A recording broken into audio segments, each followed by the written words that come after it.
बच्चों, चिड़ियों का चहचहाना, उनकी उड़ान भरना, फूलों का खिलना, उनकी सुगंध हर किसी के मन को भा जाती है। लेकिन इससे भी अधिक एक और है जो कि सबके मन को भाता है।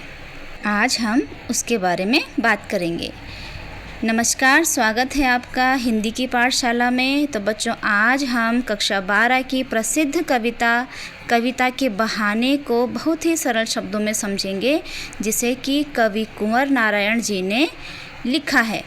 कविता की असीमित यात्रा और उसकी ताकत को इस कविता के माध्यम से दर्शाया है। तो कविता की शुरुआत होती है इन पंक्तियों से, जहाँ पहली पंक्तियों में लिखा है कि कविता एक उड़ान है चिड़िया के बहाने। कविता की उड़ान भला चिड़िया क्या जाने, बाहर भीतर इस घर उस घर। कविता के पंख लगा उड़ने के माने, चिड़िया क्या जाने। यहाँ कहते हैं कि कविता भी एक चिड़िया की तरह ऊंची उड़ान भरती है। जैसे चिड़िया पंख लगाकर उड़ती है, वैसे ही कविता में कवि की कल्पनाएं उड़ती हैं।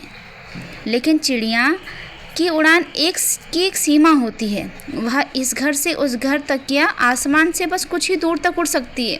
इसके विपरीत कविता की उड़ान की कोई सीमा नहीं होती। कविता समय और दूरी की हर सीमा को पार कर जाती है। इसलिए वो छोटी सी चिड़िया कविता की इस असीमित उड़ान को कभी नहीं समझ सकती। आगे की पंक्तियां हैं। कविता एक खिलना है फूलों के बहाने, कविता का खिलना भला फूल क्या जाने। बाहर भीतर इस घर उस घर, बिना मुरझाए महकने के माने, फूल क्या जाने। इन पंक्तियों में कवि कहते हैं कि कविता का सुंदर होना फूलों के जैसे खिलना है। जैसे फूल खिलकर प्रकृति को सुंदर बनाते हैं, वैसे ही कविता सुंदर शब्दों से सजकर पाठकों को खुश कर देती है। लेकिन फूल और कविता में एक बहुत बड़ा अंतर होता है। फूल आज खिला है तो कल मुरझा जाएगा और उसकी खुशबू खत्म हो जाएगी। लेकिन जो कविता है वह एक ऐसा फूल है जो कभी नहीं मुरझाता। यह आज भी उतनी सुंदर लगती है और 100 साल भी के बाद भी लोगों को उतनी ही प्रेरणा देगी। फूल बेचारा इस बिना मुरझाए हमेशा महकते रहने के राज को कभी नहीं समझ सकता। कविता की आगे की पंक्तियां हैं कि कविता एक खेल है बच्चों के बहाने, बाहर भीतर यह घर वह घर, सब घर एक कर देने के माने, बच्चा ही जाने। आखिर में कवि कहते हैं कि कविता शब्दों का खेल है, ठीक वैसे ही जैसे बच्चे अलग अलग खिलौनों से खेलते हैं। जब बच्चे खेलते हैं तो वे किसी भी भेदभाव नहीं करते। खेल खेल में वे इस घर से उस घर भागते हैं और पूरी दुनिया को अपना मान लेते हैं। बच्चों के खेल में कोई दीवार, कोई जाति पाति या कोई धर्म या अपना पराया नहीं होता। कविता भी बिल्कुल बच्चों के खेल जैसी ही निश्चल होती है। कविता भी इंसानों के बीच भेदभाव की दीवार को गिरा देती है और सबको आपस में जोड़ती है। इस बात को केवल एक बच्चा ही अच्छी तरह से समझ सकता है। यहाँ आगे कवि कुंवर नारायण के द्वारा कविता का अगला भाग है, जिसका शीर्षक है बात सीधी थी पर। यहाँ कवि ने किसी भी बात को भाषा के ज़रिए उसके बारे में बताया है। तो यहाँ हमारे पास पहली पंक्तियाँ हैं। बात सीधी थी पर एक भाषा के चक्कर में ज़रा टेढ़ी फंस गई, उसे पाने की कोशिश में भाषा को उल्टा पलटा, तोड़ा मरोड़ा, घुमाया फिराया कि बात या तो बने या फिर भाषा से बाहर आए। लेकिन इससे भाषा के साथ साथ बात जो और भी पेचीदा होती चली गई। इन पंक्तियों में कवि कहते हैं कि एक बार वे अपने दिल की एक बहुत ही सरल और सीधी बात लोगों तक पहुंचाना चाहते थे। लेकिन उन्होंने सोचा कि अगर सीधे सीधे कहूँगा तो लोगों को मज़ा नहीं आएगा। इसलिए उन्होंने अपनी बात में कुछ कठिन और भारी भरकम शब्दों का इस्तेमाल करना शुरू कर दिया। बस यहीं से गड़बड़ शुरू हो गई। दिखावे के चक्कर में वे सीधी सी बात और भी मुश्किल होती चली गई। जब अपनी बात को वापस आसान बनाने के लिए कवि ने कोशिश की, शब्दों को बदला, वाक्यों को इधर उधर किया, लेकिन बात सुधरने के बजाय और ज़्यादा उलझती चली गई। यह बिल्कुल वैसा ही हुआ जैसे किसी धागे की गांठ खोलने के चक्कर में हम उसे और ज़्यादा उलझा देते हैं। तो यानी कि हमें अपनी बातों में सरल और सीधे शब्दों का प्रयोग करना चाहिए। हमारी अगली पंक्तियाँ हैं, हर तरफ की शिकायत को अनदेखा कर मैं उसे पाने की कोशिश में लगा रहा, क्योंकि इस नादानी पर मुझे साफ सुनाई दे रही थी तमाशबीनों की शाबाशी और वाहवाह। आखिरकार वही हुआ जिसका मुझे डर था, ज़ोर ज़बरदस्ती से बात की चूड़ी मर गई और वह भाषा के चक्कर में बेकार घूमने लगी। कवि कहते हैं कि जब मैं कठिन शब्दों का इस्तेमाल कर रहा था तो कुछ लोग जो कविता को गहराई से नहीं समझते, वे झूठी तारीफ़ कर रहे थे और वाह भी कर रहे थे। इस झूठी तारीफ़ के चक्कर में कवि और ज़्यादा कठिन शब्द लिखते रह गए, लेकिन आखिर में वही हुआ जिसका डर था। जैसे एक पेंच को अगर पेचकस से ज़रूरत से ज़्यादा ज़बरदस्ती घुमाया जाए तो उसकी चूड़ी घिसकर नष्ट हो जाती है और वह पेंच अपनी जगह पर ढीला होकर बस गोल गोल घूमने लगता है, दीवार को पकड़ नहीं पाता। ठीक वैसे ही कठिन शब्दों की ज़बरदस्ती के कारण कविता का असली मतलब और उसका असर ही ख़त्म हो गया।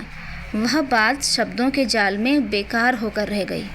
कविता की अगली पंक्तियों में कवि कहते हैं, हार कर मैंने उसे पेंच की तरह उसी जगह ठोक दिया, ऊपर से ठीक ठाक पर अंदर से न तो उसमें कसाव था न ताकत। यानी कि कवि कहते हैं कि जब शब्दों के जाल से पूरी तरह थक गए थे और जब उन्होंने हार मान ली तो उन्होंने हार कर उस बात को शब्दों के बीच वैसे ही छोड़ दिया। उन्होंने शब्दों को ज़बरदस्ती कविता में वैसे ही बिठा दिया, बिल्कुल वैसे ही जैसे कि पेंच घूमना बंद कर देता है तो हम गुस्से में हथौड़े से दीवार में उसे ठोक देते हैं। अब वह कविता ऊपर से दिखने में तो सुंदर और ठीक ठाक लग रही थी, लेकिन अंदर से उसमें न तो कोई गहराई थी, न मजबूती और ना ही कोई संदेश बचा था। अब बात का पूरा दम ही खत्म हो चुका था। अंत में कवि कहते हैं कि बात ने जो एक शरारती बच्चे की तरह मुझसे खेल रही थी, मुझे पसीना पोंछते देखकर पूछा, क्या तुमने भाषा को सहूलियत से बरतना कभी नहीं सीखा? यानी कि कवि कहते हैं अंत में कि वह जो बात, जो संदेश वह कविता के माध्यम से पहुंचाना चाह रहे थे, अब वह एक नटखट और शरारती बच्चे की तरह कवि के दिमाग से खेल रही थी और अचानक सामने आकर कहती है कि कवि को बहुत परेशान और माथे का पसीना पोंछते देखकर उस बात ने मुस्कुराते हुए एक बड़ा सा सवाल और प्यारा सा सवाल पूछा कि तुम अपनी सीधी सी बात कहने के लिए इतनी कठिन मेहनत क्यों कर रहे हो? क्या तुमने आज तक भाषा का सही और आसान इस्तेमाल करना नहीं सीखा? अपनी बात को दूसरों तक पहुंचाने के लिए मुश्किल शब्दों का नहीं, बल्कि सरल और साफ भाषा की ज़रूरत होती है। तो बच्चों, ये था हमारा कवि कुंवर नारायण के द्वारा रचित कविता के बहाने और बात सीधी थी पर कविता और उसका भावार्थ। अब बच्चों, यहाँ मैंने आपको इस कविता के प्रश्नोत्तर भी दिए गए हैं, यहाँ पे आप इनको समझें और देखें। तो यहाँ जो पहला प्रश्न है कविता के बहाने के आधार पर दिया गया है कि कविता की उड़ान भला चिड़िया क्या जाने, इस पंक्ति का आशय क्या है? तो बच्चों, हमने अभी पढ़ा था भावार्थ में, तो यही है कि कविता का समय और स्थान सीमाओं के पार जा सकती है और कविता जो है वो चिड़ियों से भी आगे जा सकती है। तो इसी तरह से दूसरा प्रश्न है कि कविता और बच्चे के खेल में क्या समानता दिखाई देती है? तो बच्चे जैसे भेदभाव रहित होते हैं, बंधन मुक्त होते हैं, उसी तरह से कविता भी होती है। आगे जो प्रश्न है कि बिना मुरझाए महकने के माने फूल क्या जाने का अर्थ क्या है? तो जैसे बच्चों आपको पिछले अभी बताया था भावार्थ में कि जैसे फूल होता है वो अपनी सुगंध फैलाता है, लेकिन कविता जो है वो हमेशा खिली खिली रहती है, वो हमेशा सभी में अपनी खुशबू को फैलाती रहती है। अब यहाँ कविता का जो दूसरा भाग था बात सीधी थी पर उसके प्रश्नोत्तर हैं कि बात के चक्कर में भाषा टेढ़ी कैसे फंस गई? तो यहाँ जैसे कि आपने अभी भावार्थ में देखा था कि बात को क्या है सरल और सीधे शब्दों में ही कहना चाहिए। बनावटी और दिखावेपन के चक्कर में वो जो मूल बात होती है वो स्पष्ट नहीं हो पाती है। अगला प्रश्न है कि बात ने कवि से क्या सवाल पूछा और क्यों पूछा? तो जैसे अभी आपने पढ़ा था कि बात ने एक शरारती बच्चे की तरह कवि से सवाल पूछा कि क्या तुमने कभी सीधी बात को सरलता से नहीं बोलना नहीं समझा, या उसको यही है कि तुमने भाषा को सहूलियत से बरतना नहीं सीखा, यानी कि बात को क्या है बड़े ही साधारण तरीके से बताना चाहिए। यहाँ जो प्रश्न है कि बात की चूड़ी मर जाने मुहावरे का क्या अर्थ है कविता के माध्यम से, तो चूड़ी का मर जाना यानी कि प्रभाव पूरी तरह से खत्म हो जाना। बच्चों, ये थी हमारी कविता और कविता के भावार्थ तथा उसके प्रश्नोत्तर। आशा करती हूँ आपको समझ में आया होगा। मुझे ज़रूर बताएं।